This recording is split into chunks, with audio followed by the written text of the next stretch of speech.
wabarakatuh. Hari ini barengan sama saya, Yuris Eka Sabrina, bisa panggil saya Bu Yuris atau Miss Yuris boleh, Mem Yuris boleh. Nah, untuk materi kita pagi hari ini, kita akan belajar tentang kebaharian. Lebih tepatnya yaitu kehidupan kebaharian Indonesia. Nah, untuk itu pertama kalinya kita harus tahu dulu nih gimana tentang kehidupan kebaharian yang ada di Indonesia. Udah pernah tahu sebelumnya? Nah, guys, hari ini kita akan belajar soal kebaharian ya. Jadi asal muasal kebaharian di Indonesia itu seperti apa kehidupannya, itu akan kita bahas tuntas pada hari ini. Terus kalau misalnya kalian semua pada tahu tentang lagu Nenek Moyangku Seorang Pelaut, itu ternyata benar. Nanti kita akan bercerita tentang asal usul lagu itu ya. Kenapa kok lagu itu bisa dibuat? Ada ceritanya. Hari ini kita akan bercerita. Jadi gak boleh tidur ya, gak boleh ngantuk. Kalau ngantuk harus minum kopi ya. Ngopinya di rumah aja, gak usah di warkop. Nah, lanjut ya. Untuk perkembangan sejarah kehidupan kebaharian dan kemaritiman sebagai bangsa bahari Indonesia. Ternyata kehidupan bangsa bahari Indonesia itu sudah ada sejak zaman prasejarah. Lalu dilanjutkan lagi sampai mereka melalui proses sehingga akhirnya ketemulah di zaman-zaman kerajaan Hindu-Buddha, zaman kerajaan Islam, zaman kolonial Belanda, hingga sampai sekarang kita memasuki zaman kemerdekaan.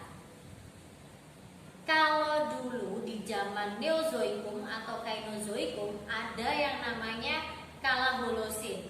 Jadi di sini ini merupakan awal dimulainya kehidupan bahari.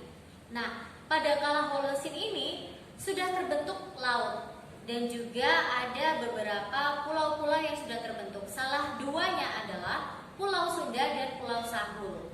Lalu hewan laut pun juga sudah mulai tumbuh dan mereka berkembang secara berevolusi. Salah satu hewan purba yang ada pada zaman itu adalah ikan paus. Jadi kalau misalkan kamu guys melihat berita soal tentang ikan paus yang masih hidup di luaran samudra sana, itu bisa jadi ikan paus itu merupakan salah satu hewan purba yang masih hidup until now, atau mereka keturunannya ya, cucu cicitnya, seperti itulah pokoknya ya. Dan pada zaman Neozoikum itu sendiri sudah mulai terjadi interaksi antara kehidupan manusia dan laut gitu. Lalu ngomongin soal kehidupan kebaharian di zaman prasejarah nih.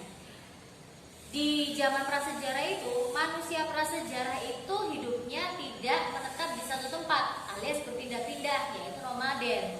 Nah, pada awalnya berpindah-pindah di tempat dari tempat yang satu ke tempat yang lain, itu mereka melalui jalur darat belibet.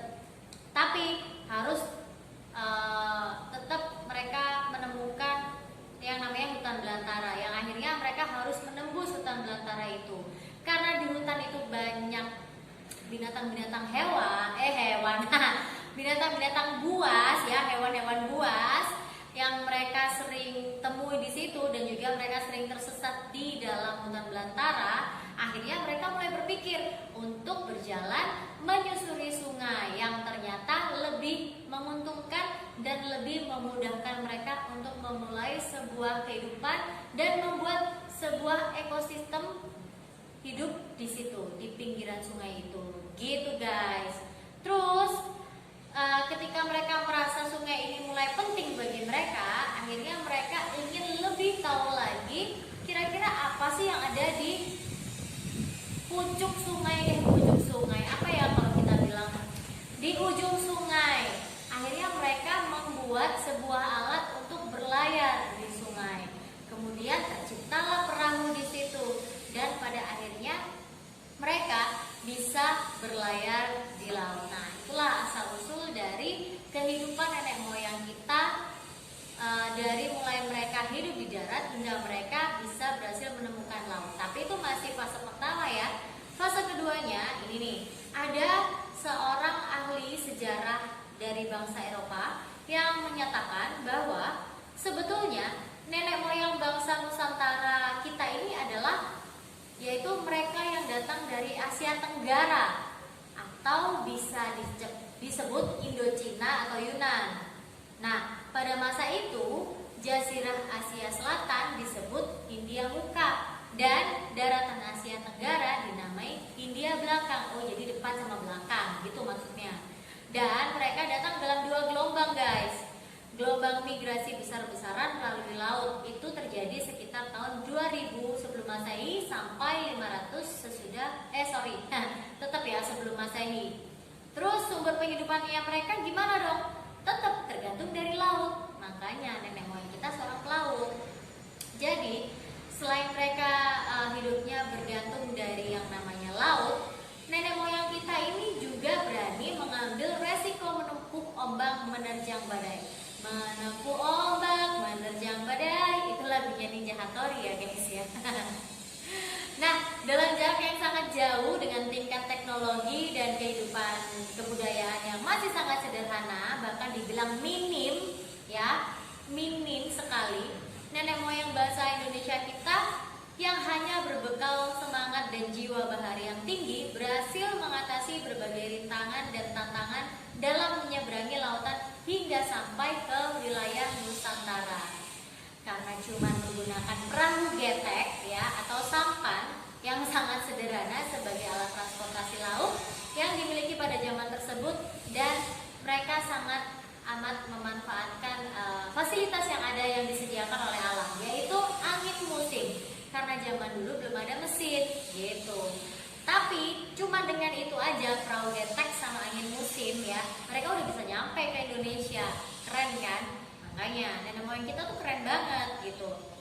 Lalu ngomongin soal perjuangan yang berat tadi nih guys, mereka ini kan punya segala daya dan upaya ya yang sudah dilakukan dalam kurun waktu yang sangat panjang, yang akhirnya bangsa Indonesia bisa menjadi negara kepulauan terbesar dan diakui secara formal oleh dunia internasional berdasarkan Konvensi Hukum Laut Internasional tahun 1982 atau biasa disebut UNCLOS 82.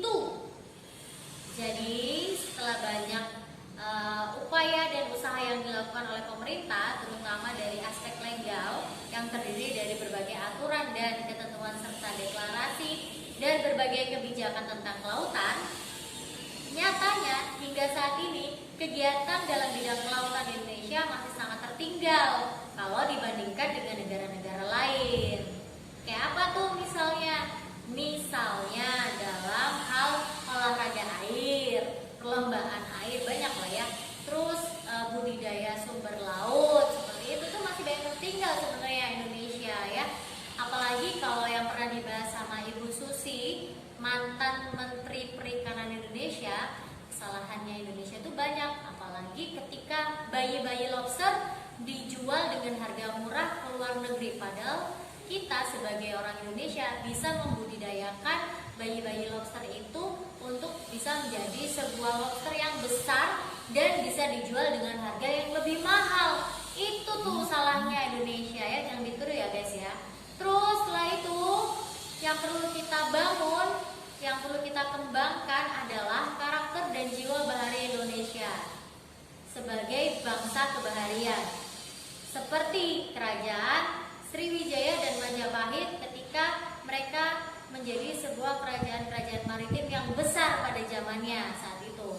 Nah, semoga nih bangsa Indonesia segera sadar bahwa kejayaan maritim adalah yang sangat penting dan perlu diraih kembali. Sekian dari saya pelajaran kebaharian hari ini, semoga bermanfaat untuk teman-teman semua. Jangan lupa subscribe ya dan like channelnya SMK Kal 2. Jangan lupa juga follow